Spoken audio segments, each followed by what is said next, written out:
ಕೆಲವ್ರಿಗೆ ಉಪಯೋಗ ಆಗ್ತಾ ಇದೆ, ಎಲ್ಲರಿಗೂ ಉಪಯೋಗ ಆಗ್ತಾ ಇಲ್ಲ. ಯಾವ ಯೋಜನೆಯೂ ಬೇಡ.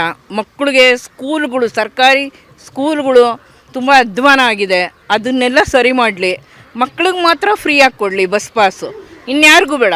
ಬೇರೆಯವ್ರಿಗೆಲ್ಲ ತೊಂದರೆ ಆಗ್ತಾ ಇದೆ ಎಲ್ಲೋಗೋಕ್ಕೂ. ಈ ಪಾಸಲ್ಲಿ ಗಂಡಸರುಗಳು ಅರ್ಜೆಂಟಾಗಿ ಹೊರಗಡೆ ಕೆಲಸಕ್ಕೆ ಹೋಗಬೇಕು ಅಂದರೆ ತುಂಬ ತೊಂದರೆ ಆಗ್ತಾ ಇದೆ. ಜಾಸ್ತಿ ಬಸ್ ಬಿಟ್ಟಿಲ್ಲ ಅವರು, ಕಡಿಮೆ ಬಸ್ ಬಿಟ್ಬಿಟ್ಟು ಬಸ್ ಕೊಟ್ಟಿದ್ದೀನಿ ನಾನು ಅಂತ ಹೇಳ್ತಾರೆ. ಬೇಡ, ಅದು ಎಲ್ಲರಿಗೂ ನಿಲ್ಲಿಸ್ಲಿ. ಅವ್ರಿಗೂ ಲಾಸು. ಯಾಕೆ ಬೇಕು? ಹೋಗ್ತಾರೆ ಬಸ್ಸಲ್ಲಿ ದುಡ್ಡಿರೋರು. ಇಷ್ಟು ವರ್ಷ ಹೋಗ್ಲಿಲ್ವಾ ಅಲ್ವಾ? ಮಕ್ಳಿಗೆ ಕೊಡಲಿ, ಕಾಲೇಜ್ ಮಕ್ಳಿಗೆ ಕೊಡಲಿ, ಸ್ಕೂಲ್ ಮಕ್ಳಿಗೆ ಕೊಡಲಿ ಪಾಸು. ಏನು ಇಲ್ಲದೆ ಇರೋ ಒಂಥರ ನಿರ್ಗತಿಕರಿಗೆ ಕೊಡಲಿ ಪಾಸು. ಹೊರಗಡೆ ಕೆಲಸ ಕಾರ್ಯಕ್ಕೆ ಹೋಗೋರಿಗೆ, ಸುಮ್ಮನೆ ಓಡಾಡೋರಿಗೆ ಏನಕ್ಕೆ ಕೊಡಬೇಕು ಫ್ರೀ ಬಸ್ಸು ಅಲ್ವಾ? ಅದರಿಂದ ಗಂಡಸರುಗಳಿಗೆಲ್ಲ ತುಂಬ ಕಷ್ಟ ಆಗ್ತಾಯಿದೆ. ಕಡಿಮೆ ಬಸ್ ಬಿಡ್ತಾರಲ್ವಾ, ಟೈಮಿಗೆ ಕರೆಕ್ಟಾಗಿ ಗಂಡು ಮಕ್ಕಳು ಕಾಲೇಜ್ಗೆ ಹೋಗೋಕ್ಕಾಗ್ತಾಯಿಲ್ಲ, ಕೆಲಸಕ್ಕೆ ಹೋಗೋಕ್ಕಾಗ್ತಾಯಿಲ್ಲ. ಜಾಹೀರಾತು ಅಡ್ವರ್ಟೈಸ್ಮೆಂಟ್ ನೀಡಲು ಸಂಪರ್ಕಿಸಿ 9535808456.